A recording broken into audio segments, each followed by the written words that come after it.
नमस्कार दोस्तों, स्वागत है आपका हमारे YouTube चैनल जरधारी क्लासेस में। दोस्तों, उत्तराखंड परीक्षा वाणी सीरीज का आज ये लेक्चर 9 है दोस्तों। और इस लेक्चर 9 में आज हम यहाँ पे चर्चा करेंगे उत्तराखंड मिट्टी। उत्तराखंड में किस प्रकार की मिट्टी पाई जाती है, किस प्रकार से यहाँ पे कृषि होती है, पशुपालन और सिंचाई व्यवस्था किस प्रकार से उत्तराखंड में। ये सारे टॉपिक दोस्तों आज हम इस लेक्चर में शुरू करने वाले हैं। साथ साथ आपको दोस्तों बता दें, परीक्षा वाणी के अब तक यहाँ पे 8 लेक्चर हो चुके हैं और बहुत सारे टॉपिक हम यहाँ पे आपको परीक्षा वाणी के करा चुके हैं। और आपको बता दें, लगभग इस महीने से पहले, ठीक है, इस महीने के अंत तक आपको यहाँ पे परीक्षा वाणी सीरीज आपकी कंप्लीट हम करा देंगे। कुछ समय से वीडियो नहीं आ पा रही थी, उसका मैं खेद है, लेकिन अब आगे लगातार यहाँ पे आपकी कंटिन्यू ये सीरीज चलती रहेंगी। और उसके बाद लगातार बीच में अब आपके यहाँ पे प्रैक्टिस सेट भी शुरू होने वाले हैं, क्योंकि विशेष तौर पर जो आगामी एग्जाम होने वाले हैं, देखो पढ़ सब लेते हैं, ठीक है। सबसे पहली बात आपको ध्यान रखनी है, पढ़ाई सभी करते हैं, मेहनत सभी करते हैं, लेकिन अगर आप प्रैक्टिस नहीं करते हैं एग्जाम से पहले तो किस प्रकार के क्वेश्चन एग्जाम में बन सकते हैं, इसमें आपको दिक्कत होती है। तो लगातार आपके लिए प्रैक्टिस सेट यहाँ पे अब शुरू कर दिए जाएंगे। एक तरफ से यहाँ पे आपकी हिस्ट्री और एक तरफ से उत्तराखंड परीक्षा वाणी सीरीज चलती रहेंगी। उत्तराखंड हिस्ट्री आप पहले ही कंप्लीट करा चुके हैं, ठीक है। मैं इंडियन हिस्ट्री की यहाँ पे बात कर रहा हूँ। तो देखो यहाँ पे आज हम यहाँ पे एक तो उत्तराखंड में मिट्टी के प्रकार के बारे में जानेंगे, फसलों उत्पादन, फसल किस किस प्रकार की होती है उत्तराखंड में, फलों उत्पादन और औषधीय वनस्पति, साथ ही साथ राज्य में सिंचाई व्यवस्था कैसी है, और पशुपालन और डेयरी विकास यहाँ से बहुत बार एग्जाम में क्वेश्चन बन चुके हैं। शुरुआत करते हैं दोस्तों उत्तराखंड में मिट्टी के प्रकार। तो देखो आप सभी जानते हैं, वैसे अगर हम भारत की बात करें तो भारत में मिट्टी कितने प्रकार की होती है? 8 प्रकार की होती है। लेकिन उत्तराखंड में यहाँ पे आप दे सकते हो 11 भागों में बांटा गया है। क्यों बांटा गया है? क्योंकि मैं आपको पहले ही कई बार ये समझा चुका हूं कि उत्तराखंड का जो भौगोलिक विभाजन है, जो भौगोलिक स्थिति है उत्तराखंड की, वो थोड़ा अलग है। तो इसलिए यहाँ पे उत्तराखंड के भौगोलिक आधार को मानकर यहाँ की मिट्टी को बांटा गया है 11 भागों में। एक एक करके इनके बारे में चर्चा करेंगे यहाँ पे। वैसे यहाँ से ज्यादा क्वेश्चन बनते नहीं है, फिर भी मैं आपको यहाँ पे समझाऊंगा किस किस प्रकार की मिट्टी पाई जाती है। एक एक पॉइंट आपको लगभग सभी के बारे में यहाँ पे नोट करना होगा। बात करें अगर तराई मिट्टी की, तराई मिट्टी कहाँ पाई जाती है? तराई क्षेत्र में पाई जाती है। ये मैप में आप देख सकते हो, इस प्रकार से यहाँ पे मिट्टी पाई जा रही है। तराई क्षेत्र कौन सा है? उत्तराखंड का जब मैंने आपको भौगोलिक विभाजन बताया था तो वहां पर मैंने आपको बताया था कि उत्तराखंड का तराई क्षेत्र कौन कौन सा है। देहरादून का दक्षिणी भाग हो गया, उधम सिंह नगर का ये वाला क्षेत्र हो गया।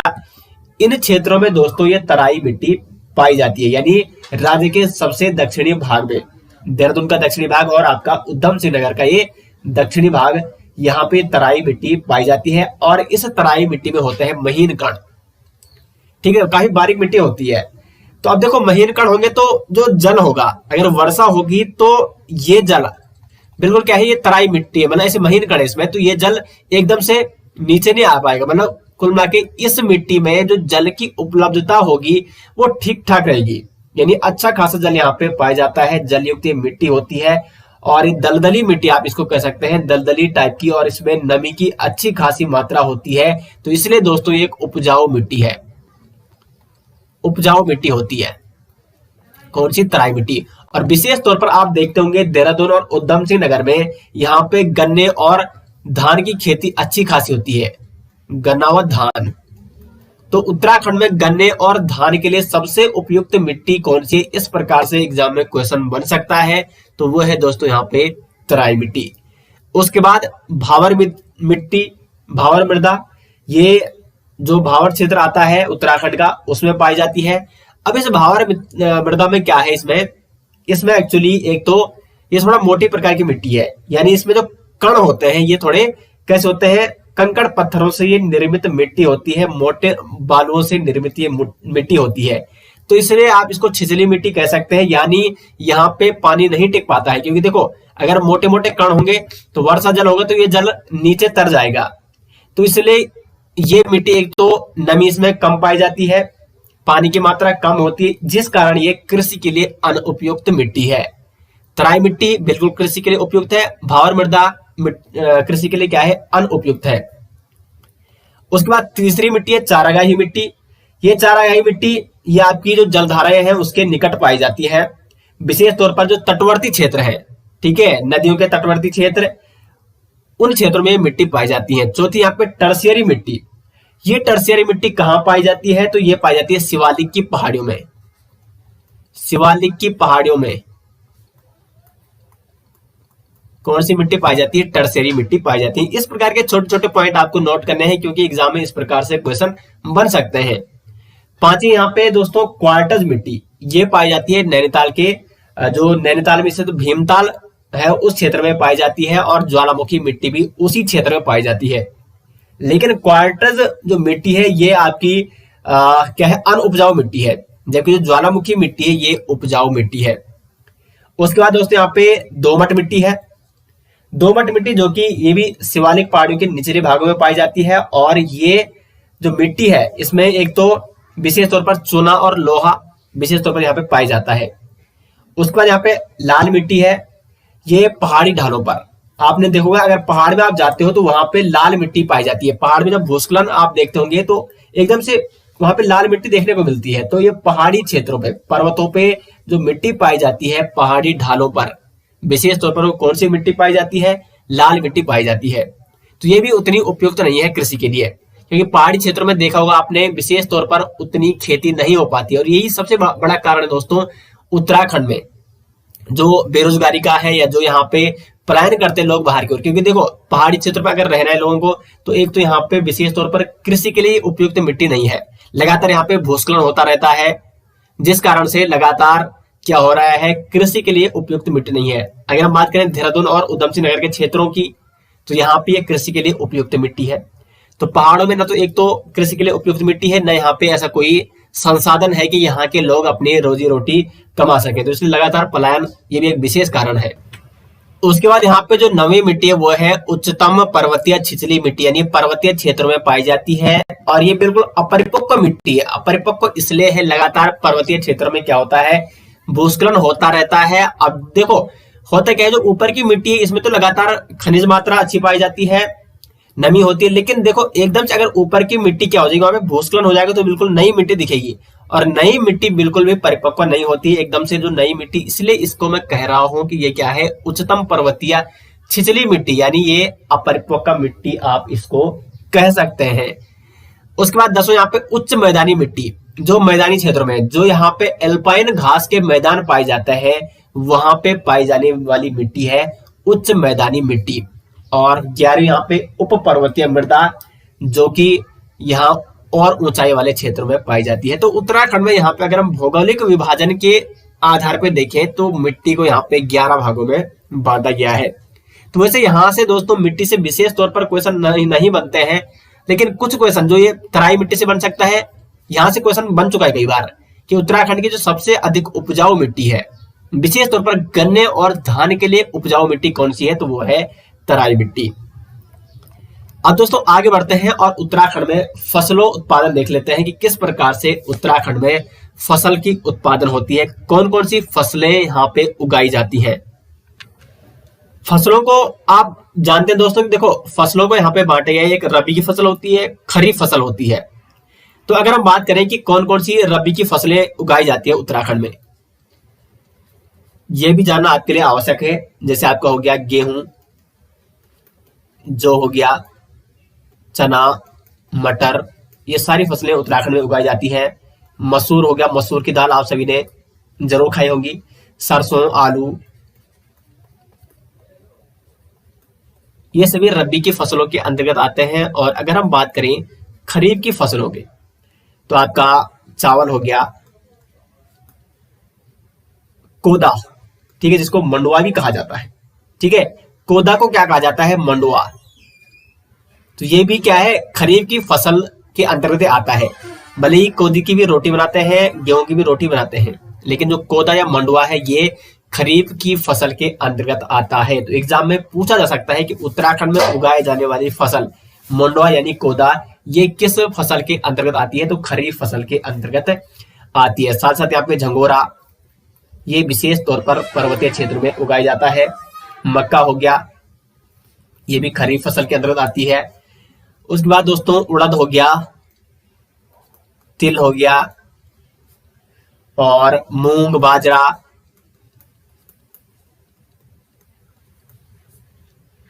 तो और साथ साथ भंजीर,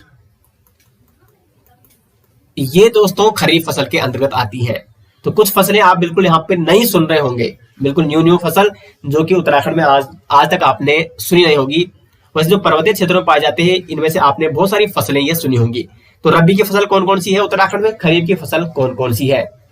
अब देखते हैं कि अगर हम बात करें कि डिस्ट्रिक्ट वाइज यानी जनपदवार कौन सी फसल किस जनपद में अधिक होती है। तो गेहूं की फसल सबसे ज्यादा होती है देहरादून में, उसके बाद उधम सिंह नगर में। उत्तराखंड की अगर बात करें दोस्तों तो कुल मिला के सीधी सी बात यह है कि सर्वाधिक जो फसल उत्पादन होता है उत्तराखंड में वो विशेष तौर पर दो जनपदों में होता है, देहरादून और उधम सिंह नगर। क्योंकि मैंने आपको यहाँ पे पहले ही बताया है यहाँ पे तराई मिट्टी होती है जो कि कृषि के लिए एक उपयुक्त मिट्टी है। तो गेहूं भी देहरादून में सर्वाधिक होता है, उसके बाद उधम सिंह नगर में, उसके बाद हरिद्वार पौड़ी। चावल उत्पादन में नंबर 1 पे है उधम सिंह नगर, उसके बाद देहरादून और उसके बाद नैनीताल। और गन्ना उत्पादन में, ये क्वेश्चन कई बार एग्जाम में पूछा जा चुका है, गन्ना उत्पादन में सर्वाधिक जो उत्पादन होता है वो होता है उधम सिंह नगर में, उसके बाद देहरादून, उसके बाद नैनीताल और उसके बाद अन्य जनपदों में भी होता है। तो विशेष तौर पर ये 3 फसलें हैं जिनका उत्पादन अच्छा खासा होता है उत्तराखंड में, और विशेष तौर पर देहरादून उधम सिंह नगर में ये इन फसलों का उत्पादन सर्वाधिक मात्रा में होता है। उसके बाद अगर बात करें जौ की फसल भी अच्छी खासी होती है उत्तराखंड में, और जौ की फसल सर्वाधिक कहाँ होती है तो ये होती है पौड़ी गढ़वाल में। उसके बाद अगर हम बात करें मंडुआ, जैसे मैंने आपको बताया था जिसको कोदा भी कहा जाता है पर्वतीय क्षेत्रों में, तो कोदे या मंडुआ की खेती सर्वाधिक कहाँ होती है तो ये होती है पर्वतीय क्षेत्रों में। उसके बाद अन्य फसलों के बारे में दिया गया है बुक में, उनके बारे में आप डिटेल्स वहां पे जान सकते हैं, लेकिन जो विशेष तौर पर मुख्य फसलें थी वो मैंने यहाँ पे आपको बता दी है। तो ये तो था दोस्तों यहाँ पे फसलों उत्पादन और मिट्टी के प्रकार। अब यहाँ पे एक अन्य महत्वपूर्ण पॉइंट भी है कि किस प्रकार से यहाँ पे जो मिट्टी है, जो कृषि है यहाँ पे होती है उत्तराखंड में, कृषि भूमि के प्रकार कौन कौन से हैं। ये तो मिट्टी के प्रकार थे। तो यहाँ पे कृषि के आधार पर किन क्षेत्रों में कृषि अच्छी होती है, किन क्षेत्रों में कृषि कम होती है, तो सुविधानुसार कृषि भूमि को यहाँ पे बांटा गया है 3 भागों में। तो मैं यहाँ पे लिख रहा हूं कृषि भूमि के प्रकार। कृषि भूमि प्रकार 3 प्रकार से यहाँ पे कृषि भूमि को बांटा गया था। नंबर 1 है तलाव भूमि।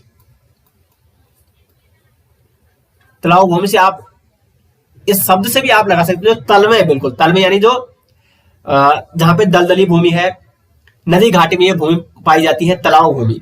यहाँ पे इसमें विशेष तौर पर इसकी विशेषता क्या है, ये बिल्कुल क्या है, सिंचाई की यहाँ पे सर्वोत्तम व्यवस्था होती है। क्योंकि तलाव भूमि ये नदी किनारे पाई जाती है, नदियों के किनारे, जिसके कारण यहाँ पे लगातार सिंचाई की सर्वोत्तम व्यवस्था होती है और इसलिए सबसे अधिक उपजाऊ होती है। नंबर 2 यहाँ पे उपराऊ भूमि। उपराऊ का मतलब जो ऊपर वाले क्षेत्रों में पाई जाती है, ऊंचाई वाले क्षेत्रों में पाई जाती है, यानी यहाँ पे सिंचाई की व्यवस्था नहीं हो पाती है क्योंकि नदी का जल यहाँ पे पहुंच नहीं पाता है। तो इसलिए ये क्या है, एक असिंचित भूमि है। और ये भी 2 प्रकार की है, उपराऊ अव्वल और उपराऊ दोयम। और तीसरी प्रकार की यहाँ पे इजराइल भूमि। इजराइल या इसको कहा जाता है कठिन भूमि। ये दोस्तों सबसे कम उपजाऊ मिट्टी है क्योंकि ये पाया जाता है जो जंगल होते हैं, जो वन होते हैं, तो वनों के बीच या वनों के किनारे ये मिट्टी होती है। और एक अपरिपक्व मिट्टी है क्योंकि देखो, एक तो यहाँ पे आसपास वन होते हैं, वनों के लगातार यहाँ पे छांव बनी रहती है, जिस कारण यहाँ पे सूर्य का प्रकाश नहीं पहुंच पाता है। और आप सभी जानते हैं कि कृषि उत्पादन के लिए प्रकाश का होना भी जरूरी है। ऊपर से यहाँ पे ये पथरीली भूमि होती है। तो कृषि भूमि के अगर हम प्रकारों की बात की जाए, उत्तराखंड में 3 भागों में बांटा गया है। तलाव भूमि सबसे अधिक उपजाऊ है, उपराऊ भूमि ये कम उपजाऊ है, और सबसे कम उपजाऊ है इजराइल या कठिन भूमि। कटील भी इसको कहा जाता है, जो कि वनों के किनारे या वनों के बीच ये भूमि पाई जाती है। तो ये थी यहाँ पे कृषि भूमि के प्रकार। साथ यहाँ पे उर्वरता के आधार पर भी भूमि को 3 भागों में बांटा गया है।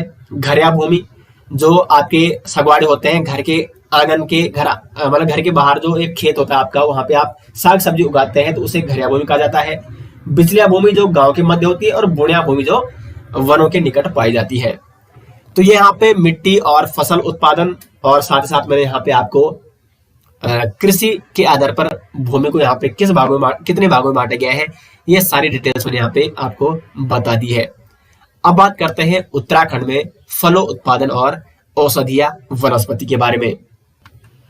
उत्तराखंड में अगर हम बात करें फलों की, तो विशेष तौर पर अगर हम बात करें, देखो लीची और सेब, वैसे तो अनेक प्रकार के फल पाए जाते हैं, लेकिन जो दो फल है विशेष तौर पर लीची, ये सब सर्वाधिक होता है देहरादून में, इसलिए देहरादून को लीची शहर के नाम से भी जाना जाता है। लीची शहर किसे कहा जाता है, देहरादून को कहा जाता है। और सेब जो सर्वाधिक होते हैं वो होते हैं उत्तरकाशी में। जो उत्तरकाशी के सेब है, इनको दिल्ली में इनको न्यूजीलैंड ब्रांड के नाम से भी बेचा जाता है। ये क्वेश्चन भी कई बार पूछा गया है कि जो उत्तरकाशी के सेब है, इनको दिल्ली में किस ब्रांड से बेचा जाता है, तो न्यूजीलैंड ब्रांड। और साथ साथ अगर हम बात करें अन्य राज्यों में, तो अन्य राज्यों में इनको हिमाचली सेब के नाम से बेचा जाता है। हिमाचली सेब, क्योंकि हिमाचल इस सेब के लिए प्रसिद्ध है। और सर्वाधिक जो उत्पादन हुआ था उत्तराखंड में 2004 में रिकॉर्ड उत्पादन हुआ था सेबों का। अब यहाँ पे फलों उत्पादन से आपको दो मुख्य बातें नोट करनी है। पर्वतीय, ये आपको नोट करना है दोस्तों, एग्जाम में पूछा जा सकता है। पर्वतीय फल शोध केंद्र ये कहाँ है उत्तराखंड में, तो ये है चौबटिया में। चौबटिया कहाँ है, कई बार मैंने आपको बता रखा है ये, तो चौबटिया है आपका अल्मोड़ा में। पर्वतीय फल शोध केंद्र कहाँ है उत्तराखंड में, तो अल्मोड़ा के चौबटिया में है। जबकि पर्वतीय फल बाजार किसे कहा जाता है उत्तराखंड में, पर्वतीय फल बाजार, दोनों पॉइंट विशेष तौर पर नोट करने योग्य हैं दोस्तों। इसके पर्वतीय फल बाजार कहा जाता है भवाली को, और भवाली का है आपका, ये है आपका नैनीताल। ठीक है, तो पर्वतीय फल शोध केंद्र हो गया चौबटिया अल्मोड़ा में, पर्वतीय फल बाजार हो गया भवाली, जो कि नैनीताल में स्थित है।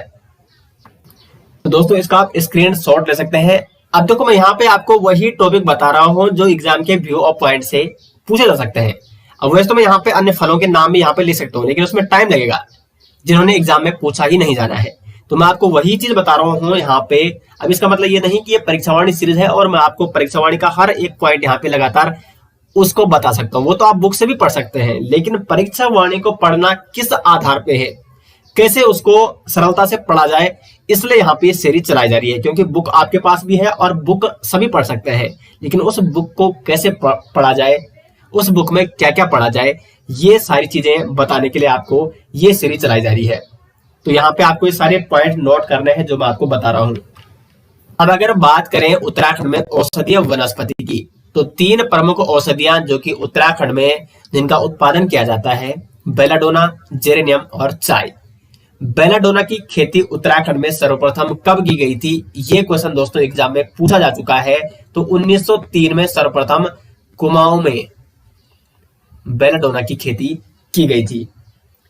उसके बाद दूसरा यहाँ पे जेरेनियम।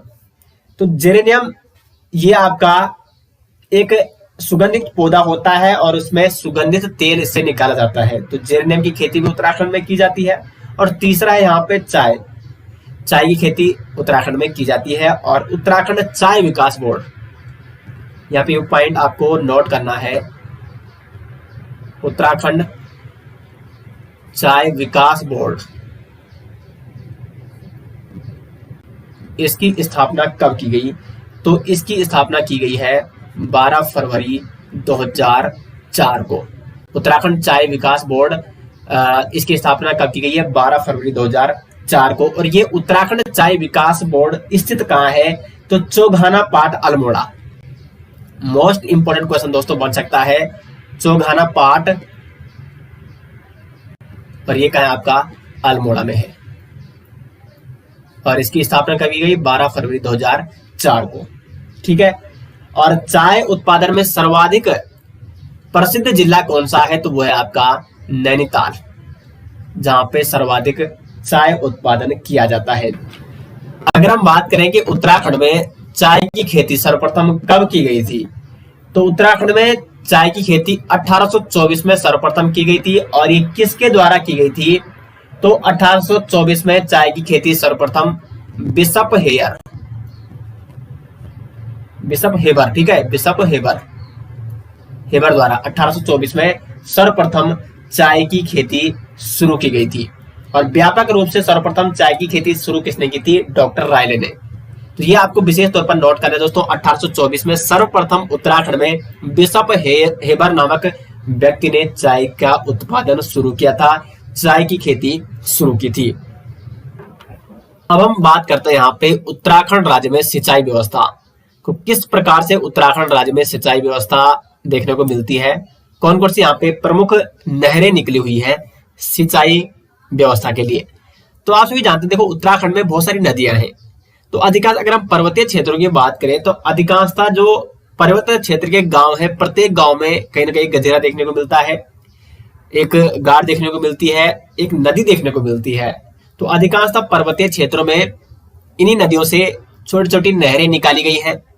लेकिन अगर हम बात करें शहरी क्षेत्रों की, तो देखो शहरी क्षेत्र एक बहुत बड़ा क्षेत्र होता है, तो इसलिए उस बड़े क्षेत्र को वहां की सिंचाई के लिए एक विशेष तौर पर प्रॉपर एक बड़ी नहर बनानी अति आवश्यक है। तो इसलिए यहाँ पे उत्तराखंड में कुछ ऐसी नहरें निकाली गई है।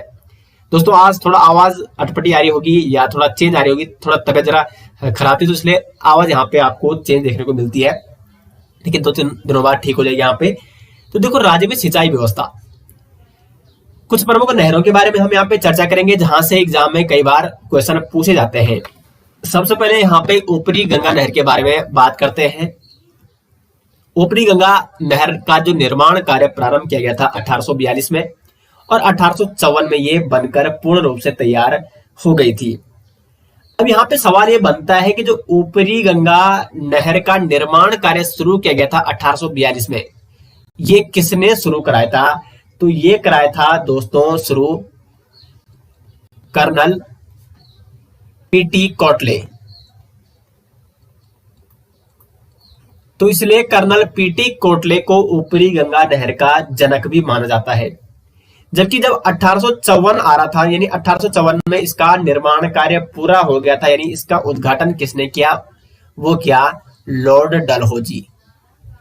तो लॉर्ड डलहौजी के दौरान ये ऊपरी गंगा नहर का निर्माण कार्य पूरा हो गया था। जबकि 1842 में इस ऊपरी गंगा नहर का निर्माण कार्य किसने शुरू कराया था? कर्नल पीटी कोटले ने। ये 2 पॉइंट आपको विशेष तौर पर नोट करने हैं। वैसे ऊपरी गंगा नहर निर्माण जो कराया जा रहा था, इसका विशेष कारण क्या था कि इसमें 1837 और 38 के आसपास, 1837-38 के आसपास यहाँ पे भीषण अकाल पड़ गया था, विशेष तौर पर उत्तर प्रदेश के अधिकांश क्षेत्रों में। तो इसलिए यहाँ पे गंगा नदी से निकाली गई थी ऊपरी गंगा नहर। यह नहर कहां से निकाली गई है? तो हर की पौड़ी, हरिद्वार से। रिवर सिस्टम जब मैंने आपको बताया था, तो वहां पे मैप के माध्यम से मैंने आपको बता रखा है कि कहां से नहर निकाली गई है। तो हरिद्वार हर की पौड़ी से भीमगोड़ा बैराज वहां पे स्थित है, तो वहां से निकाली गई है ऊपरी गंगा नहर, भीमगोड़ा बैराज से दाहिने तट से। ठीक है, यहाँ पे गंगा बह रही है, तो यहाँ पे हर की पौड़ी में भीमगोड़ा बैराज है, और इधर के दाहिने तट से, ठीक है, तो गंगा के दाहिने तट से निकाली गई है, दाहिने किनारे से निकाली गई है ऊपरी गंगा नहर। इस ऊपरी गंगा नहर से दोस्तों 3 मुख्य शाखाएं निकलती है, देवबंद शाखा नहर, अनूपशहर शाखा नहर और माट शाखा नहर। तो आगे मतलब कुल मिला के देखो यहाँ से निकल रही है, फिर आगे इससे लगभग 3 विशेष बड़ी शाखाएं निकाली गई है, देवबंद शाखा नहर, अनूपशहर शाखा नहर और मठ शाखा नहर। साथ साथ जो एक तो सिंचाई में विशेष तौर पर उत्तर प्रदेश के अधिकांशतः क्षेत्रों में सिंचाई के लिए इस नहर का निर्माण कराया गया है। साथ ही साथ इस नहर से 200 क्यूसेक पानी दिल्ली को दिया जाता है पीने हेतु। उसके बाद अगर हम बात करें दूसरी नहर की, तो वो है पूर्वी गंगा नहर। उससे पहले देखो ऊपरी गंगा नहर की लंबाई की बात करें, तो जो मुख्य नहर है, मुख्य नहर जिसको प्रॉपर ऊपरी गंगा नहर कहा जाता है, तो उसकी जो लंबाई वो है 298 किलोमीटर। जबकि टोटल बात करें इसमें वो है लगभग ये 6496। इतनी सारी आगे इससे क्या निकलती है, शाखाएं निकलती है, लेकिन जो ऊपरी गंगा नहर है उसकी लंबाई कितनी है, 298 किलोमीटर। अब बात करते हैं पूर्वी गंगा नहर की, तो ये भी भीमगोड़ा बैराज से निकाली गई है, लेकिन ये बाएं ओर से निकाली गई है। ठीक है, दाईं ओर ये चली गई, ये गंगा नदी है, यहाँ पे हर की पौड़ी है, भीमगोड़ा बैराज है, तो भीमगोड़ा बैराज के दाईं ओर जाती है ऊपरी गंगा नहर, जबकि बाईं ओर आती है आपकी पूर्वी गंगा नहर, ये पूर्व की ओर जा रही है, ठीक है। और इसका सिंचाई क्षेत्र क्या है, हरिद्वार, बिजनौर और मुरादाबाद है विशेष तौर पर। और इस पूर्वी गंगा नहर की लंबाई कितनी है, तो 48.55 किलोमीटर इसकी लंबाई है पूर्वी गंगा नहर की। उसके बाद आती है एक निचली गंगा नहर, जो कि नरोरा बांध उत्तर प्रदेश से निकलती है। खैर उत्तर प्रदेश की बात है, उसको हम यहाँ पे चर्चा नहीं करेंगे। उसके बाद यहाँ पे शारदा नहर है, जो कि चंपावत का बनबसा बैराज, इसके बारे में आपको कई बार बता रखा है। बनबसा बैराज चंपावत में है। और ये शारदा नहर कौन सी नदी पर है, तो काली नदी पर, जिसको शारदा नदी भी कहा जाता है चंपावत में। तो इसलिए इसका नाम क्या पड़ा, क्योंकि जहां पर ये बनबसा बैराज है वहां पर काली नदी का नाम क्या है, शारदा नदी है। तो इसलिए यहां से बनबसा बैराज से जो नहर निकाली गई है उसे शारदा नहर कहा जाता है। तो शारदा नहर कहाँ है आपकी, ये है आपकी चंपावत से, चंपावत के बनबसा बैराज से निकाली गई है काली नदी यानी शारदा नदी पर। साथ साथ जो शारदा नहर है इसका निर्माण कार्य लगभग 1928 के आसपास हुआ था, ठीक है। 1928 में इसका निर्माण कराया गया था। और मुख्य नहर की अगर हम लंबाई की बात करें तो 44.3 किलोमीटर ये इसकी लंबाई है। इसका सिंचाई क्षेत्र कहाँ है, चंपावत हो गया, उसके नीचे उधम सिंह नगर हो गया, और यूपी का कुछ क्षेत्र इसके सिंचाई क्षेत्र के अंतर्गत आता है। उसके बाद है रामगंगा नहर। तो पौड़ी में आपने देखो, मैंने आपको रिवर सिस्टम में सारी चीजें बता रखी है। पौड़ी में इस प्रकार से पौड़ी, ठीक है, यहाँ पे कालागढ़ बांध है और कालागढ़ बांध से ये रामगंगा नदी उत्तर प्रदेश में भी प्रवेश करती है। तो इसी कालागढ़ बांध से दोस्तों रामगंगा नहर निकाली गई है। तो देखो एग्जाम में आपको मैं इसलिए इतना डीप आपको बता रहा हूं कि एग्जाम में किसी भी प्रकार का क्वेश्चन बन सकता है। एग्जाम में बन सकता है कि रामगंगा नहर किस नदी पर है, तब तो आप सही कर लेंगे कि रामगंगा नदी पर है। लेकिन रामगंगा नहर किस बैराज से, किस बांध से निकाली गई है, तो तब आप कंफ्यूज हो सकते हैं। तो इसलिए दोस्तों जो रामगंगा नहर है ये कालागढ़ बांध से निकाली गई है। और कालागढ़ बांध कहाँ है, तो ये आपका है पौड़ी गढ़वाल में स्थित रामगंगा नदी पर बना हुआ है। उसके बाद यहाँ पे राजपुर नहर, राजपुर नहर जो बनाई थी उसका श्रेय जाता है रानी कर्णावती को। कर्णावती से पिछली बार एक क्वेश्चन बना था कि करणपुर नगर जो देहरादून का करणपुर नगर है वो किसने बचाया था, तो रानी कर्णावती ने। ये गढ़वाल के परमार वंश के राजा पृथ्वीपति शाह की माता थी रानी कर्णावती, काफी प्रसिद्ध है। इतिहास में इनके बारे में कई बार मैं आपको बता चुका हूं। तो रानी कर्णावती ने ही यहाँ पे राजपुर नहर का निर्माण कराया था। ये नहर निकाली गई है रिस्पना नदी से। और 1840 में पेटी कोटले ने इसका पुनरुद्धार भी कराया था। साथ साथ कुछ अन्य नहर है, जैसे बीजापुर नहर हो गया, इसका निर्माण कोटले ने इसका डिजाइन तैयार किया था, ऐसा माना जाता है। टोंस नदी पर निकाली गई है बीजापुर नहर। साथ ही साथ यहाँ पे मैं नीचे आपको बता रहा हूं एक खलंगा नहर भी है। खलंगा नहर, ये छोटी छोटी नहरें हैं, ये आपकी सोंग नदी पर है। देहरादून में जो सोंग नदी है, क्योंकि खलंगा का है आपका देहरादून में है। तो ये कुछ प्रसिद्ध नहरें हैं दोस्तों, जो कि राज्य में सिंचाई व्यवस्था को लगातार कायम रखती है। तो इस प्रकार से यहाँ पे सिंचाई व्यवस्था बनाई गई है उत्तराखंड राज्य में। अब आगे बढ़ते हैं और बात करते हैं उत्तराखंड में पशुपालन और डेयरी विकास। पशुपालन और डेयरी विकास, उत्तराखंड में लगातार पशुपालन भी किया जाता है, डेयरी विकास भी यहाँ पे प्रॉपर रूप से लगातार नए नए यहाँ पे प्रयोग किए जाते हैं, नई नई योजनाएं लागू की जाती है। तो पहले हम यहाँ पे पशुपालन की बात करेंगे। अब देखो यहाँ से उत्तराखंड पशुधन विकास बोर्ड प्रशिक्षण केंद्र, क्वेश्चन बन सकता है कि उत्तराखंड पशुधन विकास बोर्ड प्रशिक्षण केंद्र कहाँ है, तो ये आपका ऋषिकेश है। लेकिन दोस्तों उत्तराखंड पशुधन विकास बोर्ड का मुख्यालय कहाँ है, तो ये आपका देहरादून है। दोनों पॉइंट आपको नोट करने हैं। साथ साथ भ्रूण जैव प्रौद्योगिकी अनुसंधान एवं प्रशिक्षण केंद्र कहाँ है, ये आपका कालसी है। और गो विकास एवं प्रौद्योगिकी संस्थान ये आपका ऋषिकेश के पशुलोक में स्थित है। और इस गो विकास एवं प्रौद्योगिकी संस्थान, इसका शिलान्यास 18 दिसंबर 2007 को किया गया था बीसी खंडूड़ी द्वारा। भुवन चंद्र खंडूड़ी जो कि उस समय तत्कालीन मुख्यमंत्री थे, तो 18 दिसंबर 2007 को बीसी खंडूड़ी द्वारा ऋषिकेश के पशुलोक में गो विकास एवं प्रौद्योगिकी संस्थान का शिलान्यास कराया गया था। साथ साथ गोवंश संरक्षण अधिनियम, गोवंश संरक्षण अधिनियम, ये भी दोस्तों उत्तराखंड में 2007 में ही लाया गया था। यानी जो गोवंश है, जो गाय है, उनका संरक्षण करना। तो गोवंश संरक्षण अधिनियम उत्तराखंड में कब लाया गया था? 2007 में लाया गया था। ये आपको नोट करने हैं। तो उत्तराखंड पशुपालन से संबंधित कुछ प्रमुख संस्थानों और प्रमुख बोर्ड के बारे में मैंने आपको यहाँ पे बताया है। अब बात करते हैं अगर डेयरी विकास की, तो डेयरी विकास में उत्तराखंड सहकारी डेयरी फेडरेशन लिमिटेड, ये कहाँ है? आपका मंगल पड़ाव, जो कि हल्द्वानी में आता है। उत्तराखंड सहकारी डेयरी फेडरेशन लिमिटेड, ये कहाँ है? आपका मंगल पड़ाव, हल्द्वानी में। और इसकी स्थापना कब हुई थी? स्थापना तो ये हुई थी दोस्तों इसकी 2001 में, 12 मार्च 2001 को उत्तराखंड सहकारी डेयरी फेडरेशन लिमिटेड की स्थापना हुई थी। ये कहाँ स्थित है? हल्द्वानी के मंगल पड़ाव में। संगठन का ब्रांड नाम क्या है? तो इसका ब्रांड नाम है आंचल। ये क्वेश्चन भी एग्जाम में पूछा जा चुका है कि उत्तराखंड सहकारी डेयरी फेडरेशन लिमिटेड, इसका इस संगठन का ब्रांड नेम क्या है? तो उसका नाम है आंचल दूध। और साथ साथ ये उत्तराखंड का प्रथम डेयरी संघ था। उत्तराखंड का प्रथम डेयरी संघ था ये उत्तराखंड सहकारी डेयरी फेडरेशन लिमिटेड।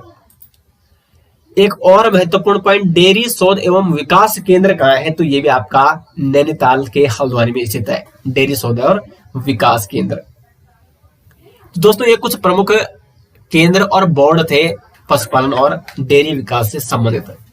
तो यहाँ पे दोस्तों इसी के साथ हमारा ये टॉपिक भी कंप्लीट होता है, जिसमें हमने आपको आज उत्तराखंड मिट्टी के बारे में, कृषि किस प्रकार से होती है, कौन कौन सी कृषि उत्पादन यहाँ पे किया जाता है, पशुपालन और सिंचाई व्यवस्था के बारे में बताया है इस टॉपिक में। तो उम्मीद करते हैं ये टॉपिक आपको अच्छे से समझ में आ गया होगा।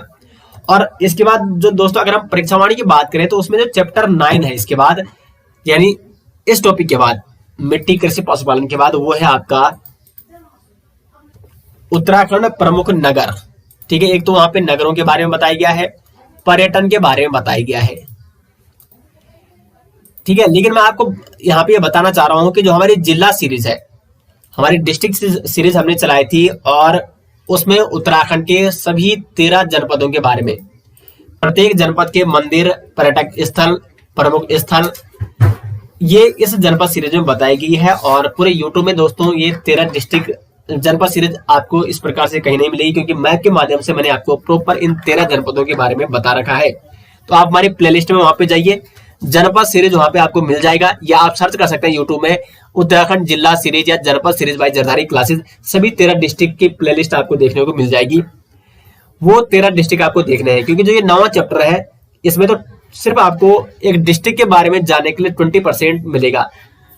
और इस जनपद सीरीज में दोस्तों काफी डिटेल्स में मैंने आपको बता रखा है। तो 9वां चैप्टर में इसलिए यहाँ पे आपको बताऊंगा नहीं, क्योंकि मैंने इस जनपद सीरीज में डिटेल्स में आपको बताया है।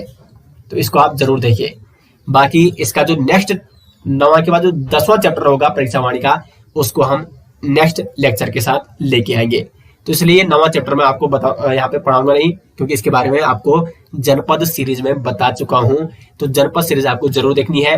लगभग आपका मोस्टली जनपद के बारे में काफी चीजें उसमें बताई गई है। तो देखो, अगर आप 3 चीजें पढ़ते हो, ठीक है, जरदारी क्लास में हिस्ट्री का कोर्स कंप्लीट है, जनपद सीरीज कंप्लीट है, और ये परीक्षावाणी सीरीज आपकी हो जाएगी, इसमें कंप्लीट जियोग्राफी भी हो जाएगी। तो दोस्तों उत्तराखंड में आपको 40 में से 32-35 नंबर लाने से कोई नहीं रोक सकता है। यहीं से क्वेश्चन बनते हैं, और डिटेल्स में आपको हर यहाँ पे जो टॉपिक है वो बताया जाता है जरदारी क्लासेस के माध्यम से। तो उम्मीद करते हैं दोस्तों आज आपका जो लेक्चर हमने यहाँ पे बताया है वो लेक्चर आपको पसंद आया। मिलते हैं नेक्स्ट लेक्चर के साथ, तब तक के लिए धन्यवाद।